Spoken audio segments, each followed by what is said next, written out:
Ako nga pala si Bobby Golo, isang OFW dito sa Singapore at member po ako sa IMG noong 2020 at part-time financial educator dito sa IMG. Ngayon, ang pag-uusapan natin is galing dito sa libro. Itong libro, marami itong chapter, pero yung pag-uusapan natin is chapter 1 and chapter 2 lang. Getting to know the basic financial concept. Bago tayo magsimula, mayroon muna akong mga tanong na gustong itanong sa inyo at dapat pag-isipan ninyo. Una, bakit maraming mabubuting tao ang pumapalya? Pangalawa, bakit maraming masisipag na tao pumapalya? Pangatlo, bakit maraming matatalinong tao ang pumapalya? Bakit maraming kabataan or matagal na sa trabaho kahit mga professional pa ay pumapalya sila sa buhay? Bakit? Ano kaya sa tingin nyo ang dahilan at bakit marami ang nagre-retired na walang sapat na ipon? Ano kaya sa tingin nyo ang dahilan? Dahil po yan sa the lack of financial education. Hindi naman nila ginusto or pinlano na mag-fail sila, di ba? Kaso, hindi lang po nila natutunan o wala lang po sa kanilang nagturo, kaya po sila nag-fail dahil walang nagturo sa kanila kung paano nila planuhin or i-manage ang kanilang personal finance. Yun po ito din ang isa pa sa dahilan kung bakit sila pumapalya sa buhay. Yung prevailing mindset about money. Una, yung many people believe that financial education is para lang daw sa mayaman. Hindi po ito para sa mayaman. Para po ito sa lahat ang financial education. Kasi kahit ikaw ay tricycle driver or vendor ka lang, pwede ka pong matutong mag-invest sa mutual fund basta willing kang matuto. Kaya para po sa lahat na gustong matuto po ang financial education. Pangalawa, many think that only solution to financial challenges is to borrow money. Diba? Yung karamihan ang naging solusyon talaga is utang. Madali lang umutang, diba?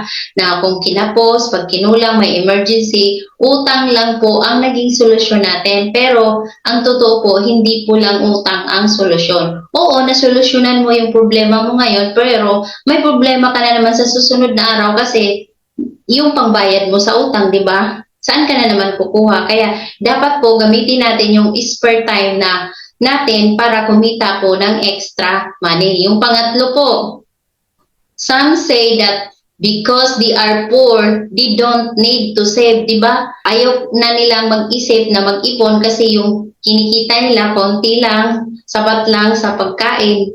Pero dapat kailangan mag-ipon tayo para hindi tayo lalong maghirap sa buhay.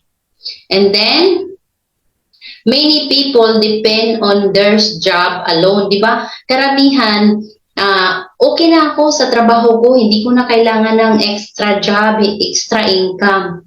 Pero hindi po yun kasi hindi po natin alam kung may forever ba sa trabaho. Di ba wala? Kasi pwede tayong tanggalin, pwede tayong mawala ng trabaho. Kaya dapat mayroon tayong backup plan.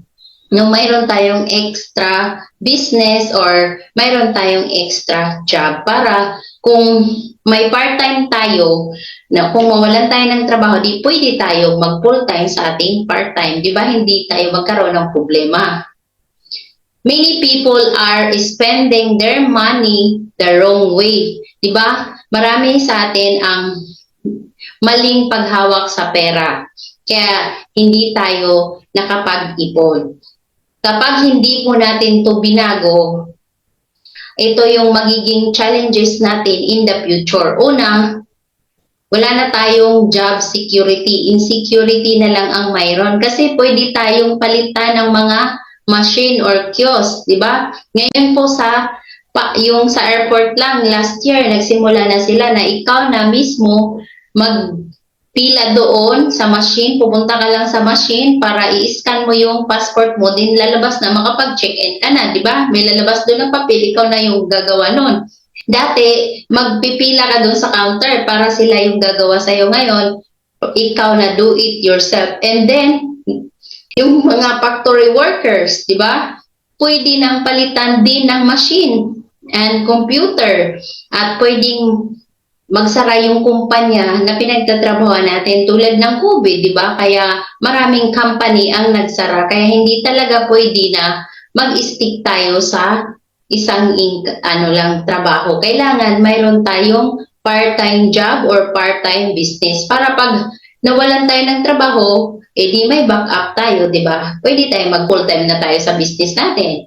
And then, pangalawa, yung low savings and high debt. Diba? Mas marami pa yung ipon kaysa sa utang. Diba? Mas malaki pa yung ipon kaysa sa utang. Ito yung, anong mangyayari pag marami tayong utang at wala tayong savings, hindi tayo makapag-retire. Tulad ng nanay ko, 71 na siya, patuloy pa rin siyang nagtatrabaho kasi mayroon siyang mga utang na binabayaran. Kailangan niyang magtrabaho para ipangbayad niya sa loan. Kaya, I'm thankful na natapos na din siya sa weekly niya na loan. Kaya dapat po matuto tayo habang bata pa tayo at may trabaho pa tayo, mag-save po tayo at i-manage natin yung mga utang natin para hindi natin to haharapin in the future. Pangatlo po, yung high cost of education. Diba? Mahal po ang pag-aaral ng anak natin. Kaya dapat po paglaanan po natin yan, pag-ipunan po natin para po hindi tayo mahihirapan at makapag-aral po yung anak natin. Kasi alam nyo ba na search namin to, private daw, nag-search kami, nakita namin to, kapag mag-college daw yung anak natin, yung private school, nasa 110,000 na po yung isang SEM lang po yun, hindi pa yung kasama yung baon, hindi pa kasama yung mga project, libro, di ba? Ano pa yung mga allowance nila, di ba? Kaya para hindi po natin to haharapin, tong challenges in the future, dapat po mag-save po tayo para sa education ng anak natin. Kasi ngayon pa nga lang, elementary at high school pa yung anak ko nahihirapan din kasi marami pong gastusin at marami silang bayaran sa school. Baon pa nila, di ba? Yung mga project pa, maraming bibilin. Kaya dapat po, pag-ipunan po natin ang education ng anak natin para makapag-aral din po sila. Hindi sila yung mag-stop na lang muna ako kasi magtatrabaho. Di ba? Mas maganda po na mapaaral natin yung anak natin. Pang-apat, na challenges in the future natin is yung increasing cost of living. Di ba? Napansin nyo ba yung inflation ngayon? Di ba kasi yung pagtaas ng bilihin. Dati po, yung 1,000 natin, noong 1998, marami pang mabibili. Ngayon po, kakaunti na lang. Diba? Dati, ang bigas, 1,800 lang yung isang kaban. Pero ngayon, magkano na? Nasa 3,000 na po siya or pataas pa. Diba? Tapos, yung ako na mamalingki dati, 2015 dito na ako sa Singapore. Yung budget namin weekly is $50. Ngayon, hindi na talaga magkasya yung $50. Sabi ko sa amo ko na, ma'am, hindi na tama yung $100 ng kailangan ko or $150 ng kailangan ko kasi grabe, ang mahal na ng mga gulay at prutas, ma'am, kaya hindi na magkasya yung $50 ko. Kaya kami dito sa IMG, we build community dahil mayroon kaming financial literacy campaign na dapat makapag-educate kami ng 30 million by 2030. Kailangan namin matulungan at para matuto silang mag-ipon. Dahil naniniwala kami dito na deserve po ang lahat na ma-educate at matuto. Our goal is to make financial education available to everyone. Kahit anong pang status mo sa buhay, no? Kahit anong background mo, pwede ka dito. Kahit hindi ka po nakapagtapos ng pag-aaral, hindi ka nakapag-grade 1, basta willing ka pong matuto na gusto mong matuto, paano mo i-manage yung pera mo, willing kang makinig, pwede ka po dito sa aming community. Tuturuan ka, tiga-guide ka po sa IMG. Then, we want to inspire you to become your own financial educator. You must be educated about personal finance so can decide for yourself di ba? Kailangan ikaw lang yung nakakaalam kung anong kailangan mo.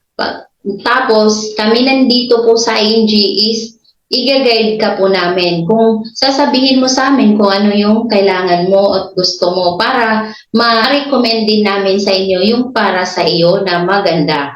Naniniwala kasi kami dito sa ING na no family left behind. Kaya po kayo imbitahan ng kaibigan nyo dito dahil gusto namin lahat ma-educate at matuto po kung paano i-handle ang inyong finances.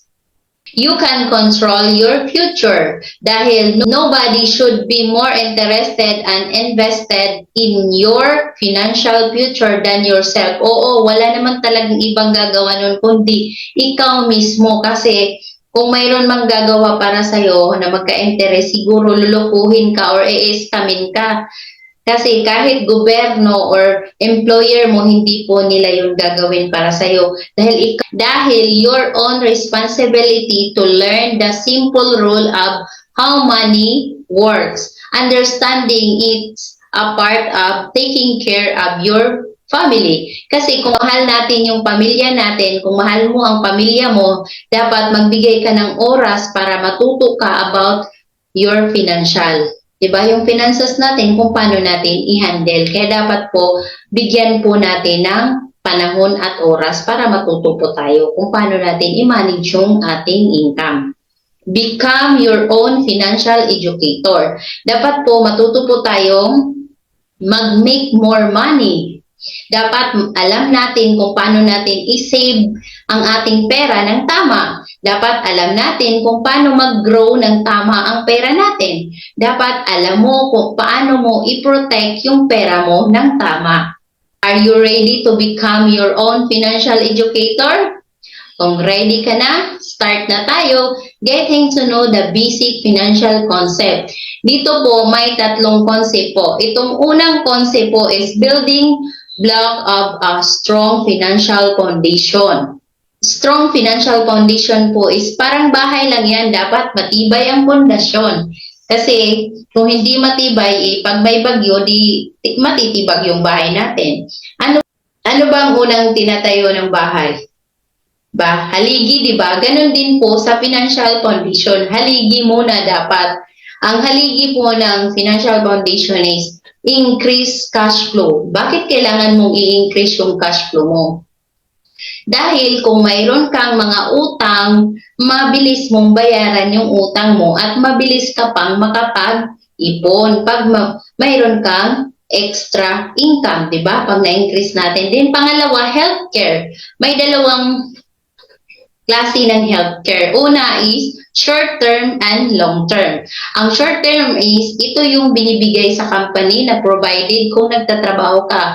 Kung OFW ka, ito naman yung binibigay sa amo mo. Sagot ka. Pag na-hospital ka, sagot ka ng amo mo. Pero, pag ikaw ay nag-for good na or nag-retired na, wala na yung short-term healthcare mo. Hindi mo na ito madadala kahit sabihin mo 30 years na ako sa'yo nagtrabaho tapos hindi ko naman nagamit, pwede ko na bang gamitin? Hindi na yon kasi wala ka na sa kanila, di ba? Kaya dito papasok yung long-term healthcare. Dito pa naman, pag mag-retire na tayo, mas kailangan yung healthcare kasi dito na maglalabasan yung sakit natin. Kailangan mayroon tayong long-term healthcare na dapat daw ang long-term healthcare natin is annual income times 5. Then next po is pag natapos na natin hulugan yung ating long-term healthcare, dapat mayroon tayong term life insurance. Dagdagan natin yung insurance coverage natin. Magkano nga ba dapat yung term life insurance natin? Annual income times 10.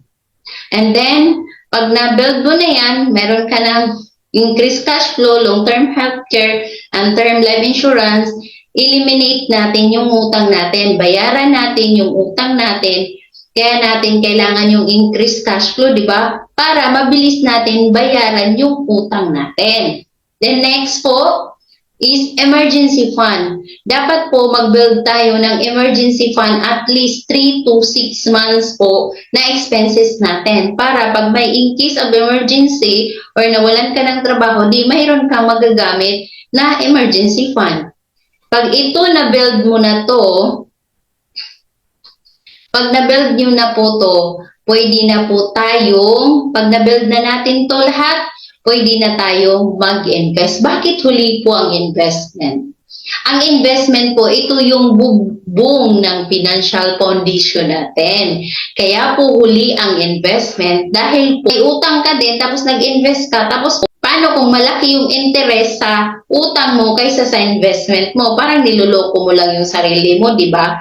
Kaya po, dapat po huli po yung ating investment gagawin kasi magsisimula tayo sa baba. Dapat meron tayong increased cash flow, and then mayroon tayong long-term healthcare, at mayroon tayong term life insurance na eliminate natin yung utang, at mayroon tayong emergency funds, saka tayo mag-invest. Dapat po, ang ating investment is annual income times 20. Yan po ang pag-build ng strong financial foundation. Understanding how money works. Dito po, mayroon tayong wealth formula. Yung mayayaman, mayroong wealth formula. Ano yun? Money. Kung may pera ka na na-save, kahit magkano yan, basta na-save, kung saan mo man to in-invest, di pasok ka sa wealth. Kung mayroon ka, yung investment mo is mataas yung rate of return, di ba? Mayroon kasing positive and negative. Negative siya kung ang utang, mayroon kang utang, interest ng utang mo kaysa sa investment. Negative po siya. Positive siya kung yung investment mo ay malaki yung rate of return, malaki yung interest ng investment mo. Pasok po siya sa wealth formula. Time. Bakit mahalaga yung time? Ang time po ay importante. Lalo na kung ngayon ikaw ay 20s or 30s, mahalaga ang time. Kaya kung ikaw nandito ngayon, simulan mo nang mag-invest habang bata ka pa para may time pa na mag-growth yung pera mo. Kasi kung nasa 50s ka na mag-invest, less na lang yung growth ng pera mo. Kaya dapat ngayon pa lang, mag-invest ka na para may time pa na lumago yung pera mo. Then taxes. Yung taxes, lahat naman may tax, di ba? Kinakaltasan talaga tayo ng tax kahit saan.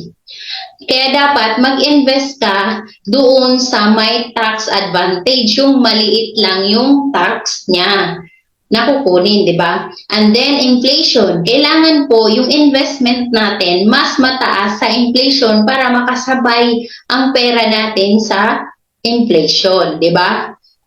Kaya, kung ito ay mayroon ka at pasok lahat, ikaw ay nasa wealth formula. Next, dito na tayo sa pangalawang concept, the power of compounding interest. Dito sa Rule of 72, bibigyan ka ng any interest rate na magdodoble yung pera mo. Kung mayroon kang pera sa bangko na 10,000, kung ikaw ay 29 years old ngayon, may 10,000 ka, ang bangko po ay nagbibigay lang ng less than 1% or 1% na lang. 72 divided by 1 equals 72 years. Ibig sabihin, yung 10,000 mo sa bangko, maging 20,000 pagdating ng 72 years, 101 ka na nun. Ano na lang kaya ang value ng 20,000 mo that time? At ang tanong, buhay ka pa kaya that time? Diba? Dito, magbibigay ako ng sample. Kayong tatlong magkakaibigan, nag-invest kayo ng 100,000 at ang edad ninyo is 29 years old. Yung isa mong kaibigan nag-invest sa 4%. Every 18 years, magdodoble ang pera niya. Yung 100,000 niya, after 18 years, naging 200,000. After 18 years ulit, naging 400,000 sa edad na 65. Ito ba ay sapat na pag nag-retire siya? Hindi, diba? Pero yung isa mong kaibigan, nag-invest sa 8%. Every 9 years, magdodouble yung pera niya. Yung 100,000 niya, naging 200,000 after 9 years. Then, after 9 years ulit, naging 400,000. After 9 years ulit, naging 800,000. After 9 years ulit, naging 1.6 million. ito ba ay pwede na kung mag-retire siya? Medyo okay na to. Pero ikaw na nandito ngayon sa webinar, dahil nalaman mo yung compounding interest, nag-invest ikaw sa 12%. Every 6 years, magdo-double yung pera mo. Yung 100,000 mo, after 6 years, naging 200,000. After 6 years ulit, naging 400,000. After 6 years ulit, naging 800,000. After 6 years ulit, naging 1.6 million. Then after 6 years ulit, mayroon na siyang 3.2 million. After 6 years ulit, mayroon na siyang 6.4 million sa edad na 65. Ito ba ay pwede na? Di ba pwede na? Alam mo ba yung difference ng 400,000 versus 6.4 million is 6 million. 6 million is equivalent to 20,000 salary of a person who works an annual salary of 300,000 or 25,000 monthly. Kung mo 25,000 yung sahod mo, ito ipunin mo lang ito ng 20 years para makabuo ka ng 6.4 million. Pero dahil nalaman mo itong compounding interest ngayon, dahil naka-attend ka sa webinar na to, hindi mo kailangan mag-ipon ng 20 years na 25,000. Diba? Kaya dapat magsimula ka na ngayon mag-invest. Take note, ito, isang beses lang po siya nag-invest. Paano kaya kung kada may extra siya, mag-i-invest siya? Mas mataas pa yung niya, ng pera niya, di ba? Investment. Ang mga mayayaman po is mayroon pong strategies. Ang wealthy people po is nagsisave po muna, nag-iipon muna sila bago sila gagastos. Many people spend and save. Paano kung walang natira kasi ginastos muna bago mag-save? Posibleng wala lang natira. Ganun naman talaga, walang natitira kaya wala pong ipon. Pangalawa po, yung wealthy people consider healthcare and insurance as investment. Pero yung karamihang tao, ayaw nila ng insurance and healthcare dahil gastos lang yan. Tatlo po is yung wealthy people let money work for them. Yung most people po is nag-work hard. Yes, yung mga wealthy people po nag-work hard din, pero natuto sila, alam nila kung saan nila i-invest ng tamang pera nila. Kaya ang money nagtatrabaho para sa kanila. The difference between the wealthy and most people is the way they think about planning their future. Dito na tayo sa pangatlong concept. The X-curve concept. Dito po, ito yung age line natin. Dito sa X-curve concept is may dalawang line ka lang makikita. Itong blue line up, ito yung savings line. Ang goal natin pag tayo ay mag-retire or tumanda, mayroon tayong big savings. And then, pag tayo ay tumanda naman, dapat wala na tayo responsibility sa buhay. Dapat less na or zero na talaga siya. Yan. Dito muna tayo sa younger age. Nagtatrabaho tayo for the money. Pero, bakit mahirap makapag-ipon? Dahil po, mayroon tayong big responsibility. Ano yun? Kasi kailangan nating kumain, kailangan nating ng shelter, clothing, at education. Nagpapaaral tayo sa anak, and then health, kung magkasakit, di ba?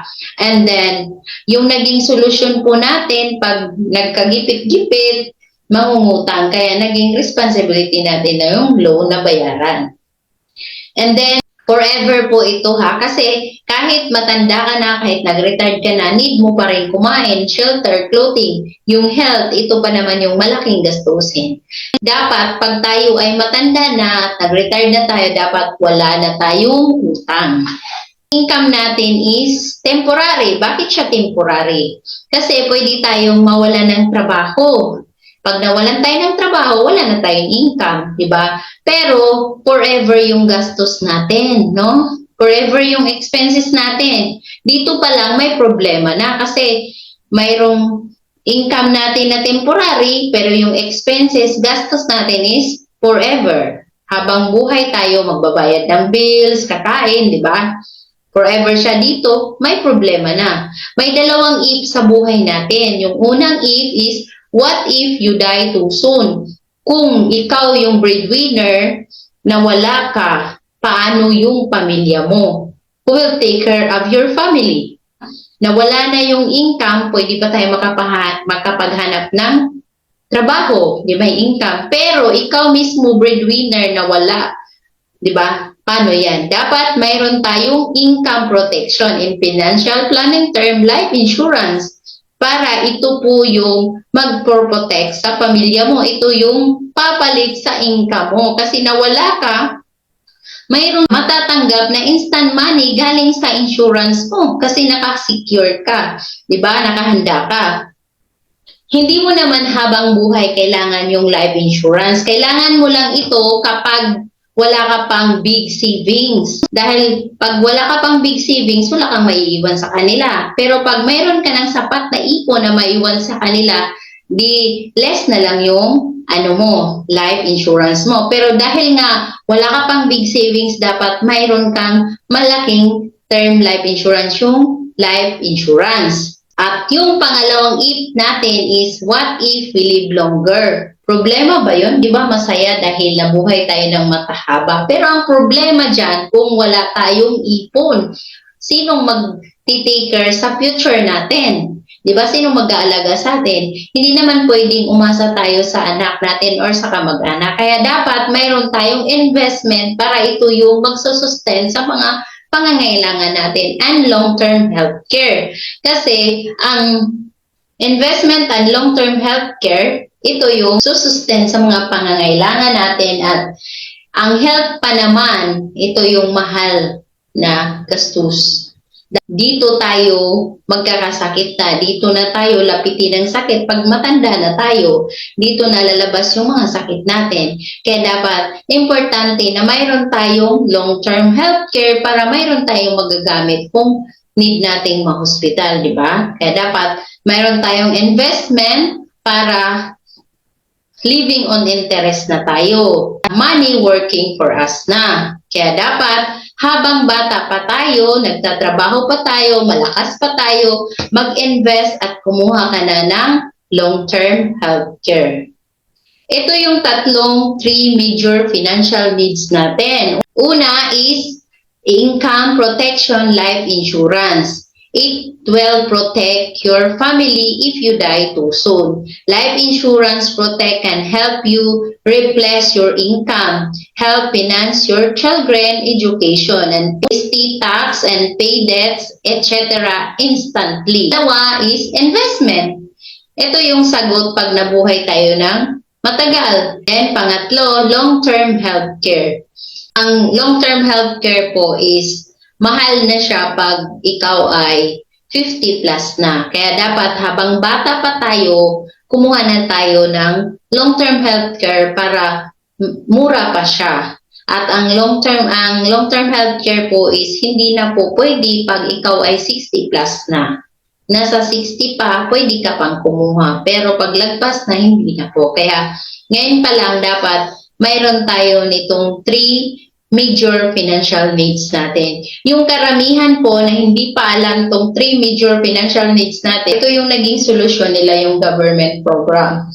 Kasi ayaw kong kumuha ng long-term healthcare kasi mayroon na akong GSIS, SSS, Pag-ibig, PhilHealth. Yung iba pa sabihin pa na ayaw ko na kasi mayroon na akong St. Peter, ayaw ko na ng long-term healthcare. Okay na ako sa GSIS, SSS, Pag-ibig, PhilHealth.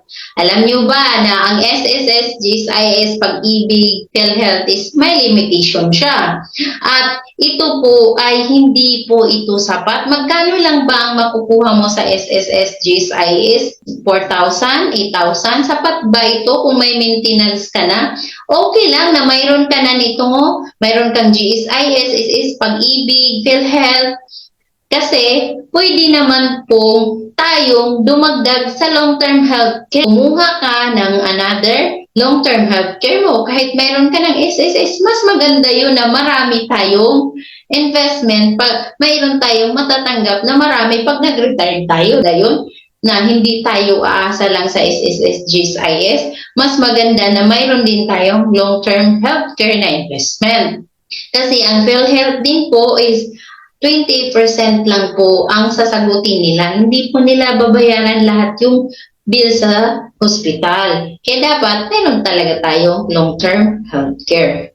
Bago ko po nakilala si ING, hindi po ako naimbitahan na tulad nyo na nandito sa webinar. Ako po ay nahanap ko si ING sa Facebook post, no? Ni Coach Nel.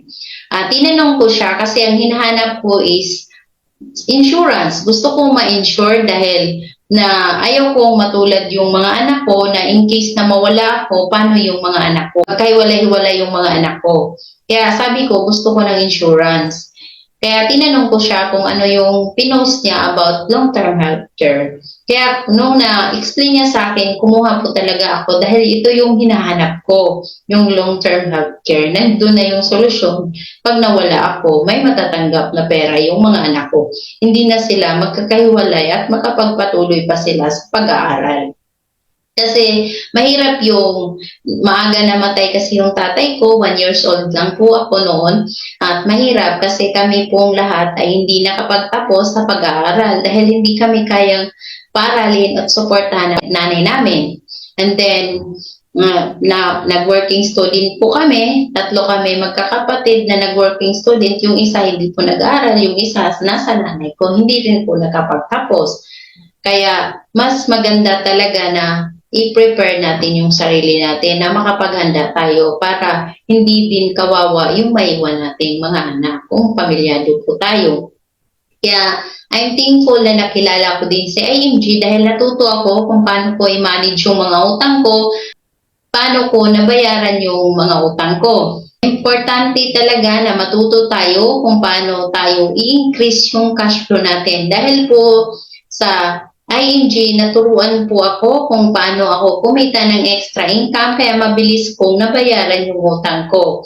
At ngayon po, I'm thankful din po kasi noon wala po akong tiwala sa sarili ko. Pero simula nung nakilala ko si ING at na-guide ako ni Coach Nel, na-build ko yung confidence sa sarili ko. At dito ko po napatunayan na wala palang tao na bobo pala. Kailangan lang talaga na makinig at willing kang matuto, willing kang mag-aral. Dito po ay matututo ka pa talaga.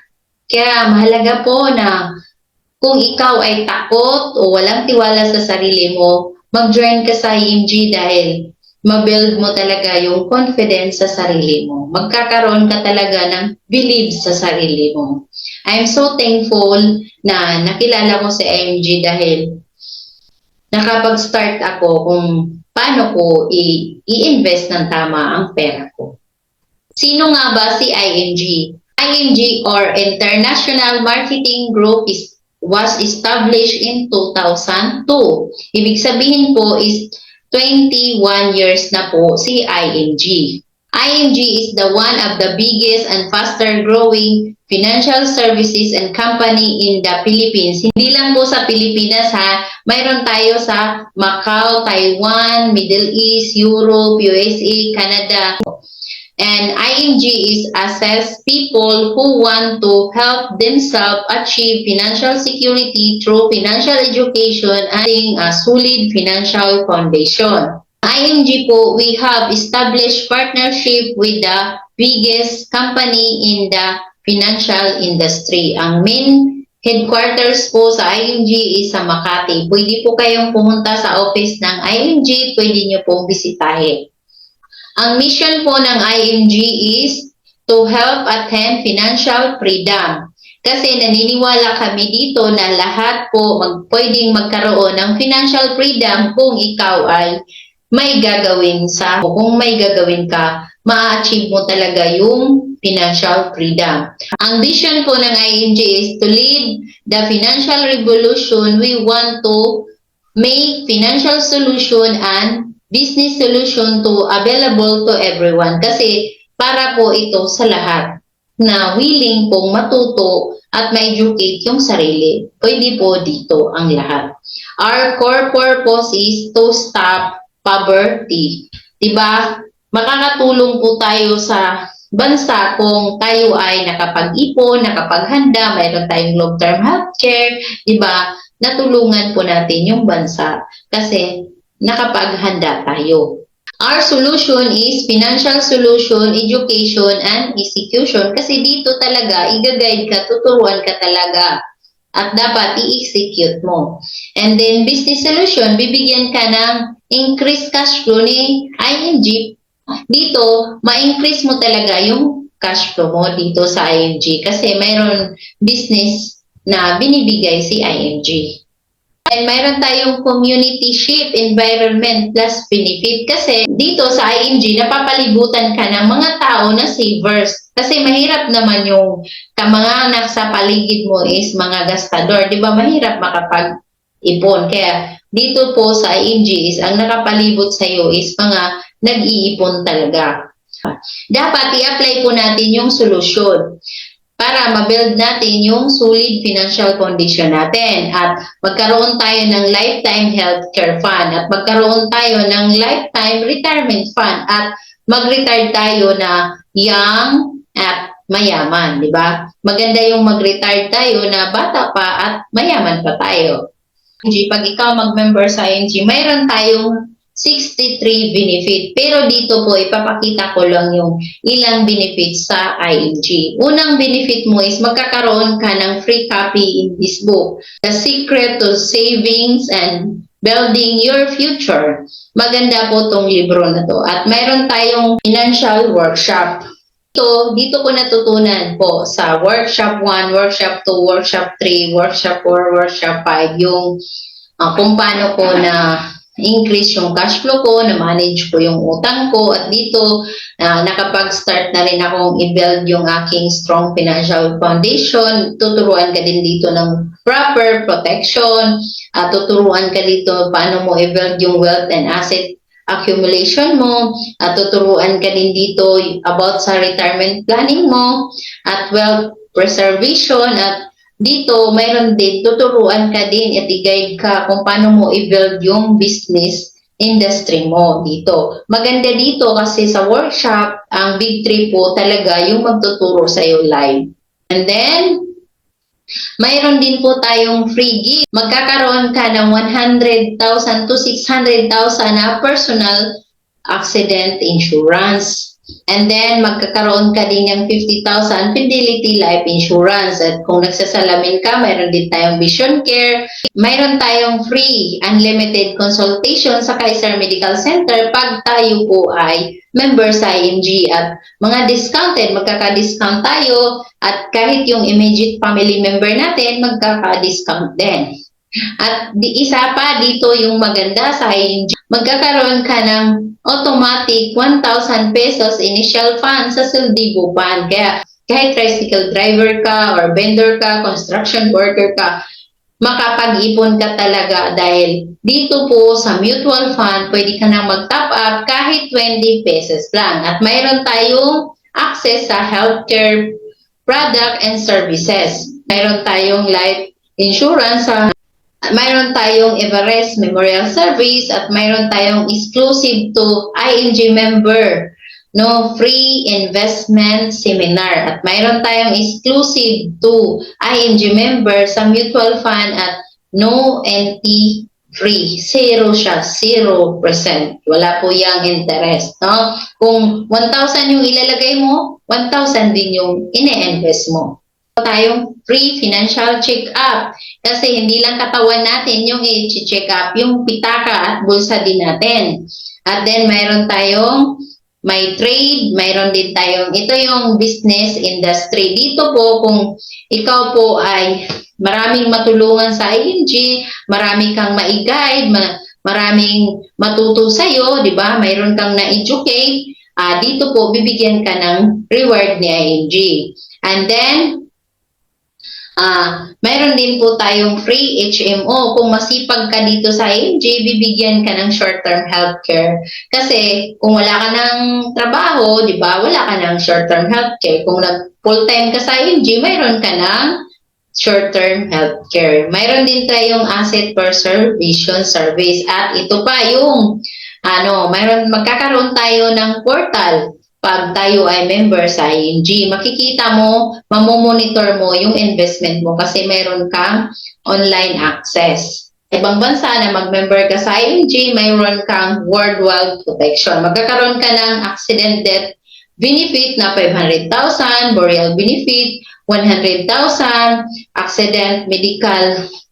Diba? Lahat ito makukuha mo pag ikaw ay member sa IMG kung ikaw ay nasa ibang bansa, international yung code mo. Kung ma-disable ka, mayroon ka rin mga benefit. Kung matanggalan ka ng isang parte ng katawan mo, di ba? Kung kamay naputol, mayroon po mga corresponding na amount yan. At maganda po, mayroon tayong repatriation services. 'Di ba?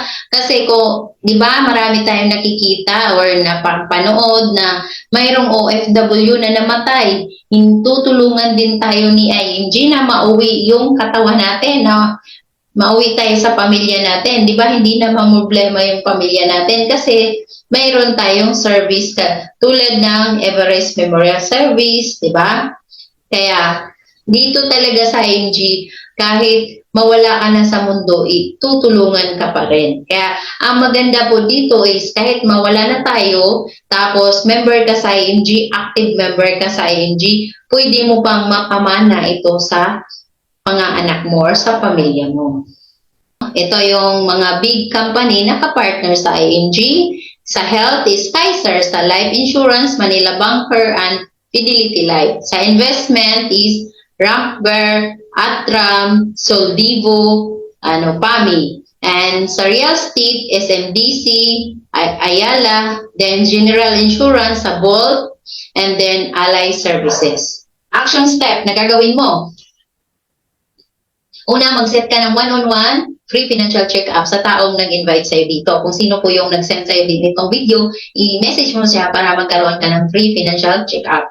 Then, pangalawa, kung ready ka na mag-join sa ING, kung sino nag-send sa'yo ng video to or napanood mo ito sa channel ko, i-message mo ako, kontakin mo ako or yung taong nag-send sa'yo ng video to para mag-guide ka niya kung paano ka mag-join, mag-start sa ING.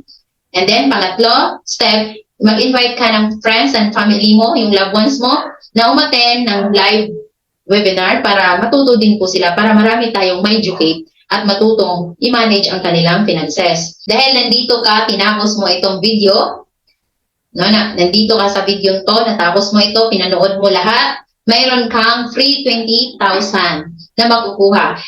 Message mo lang ako or yung taong nag-send sa'yo ng video to, kontakin mo siya para makuha mo yung free 20,000 mo.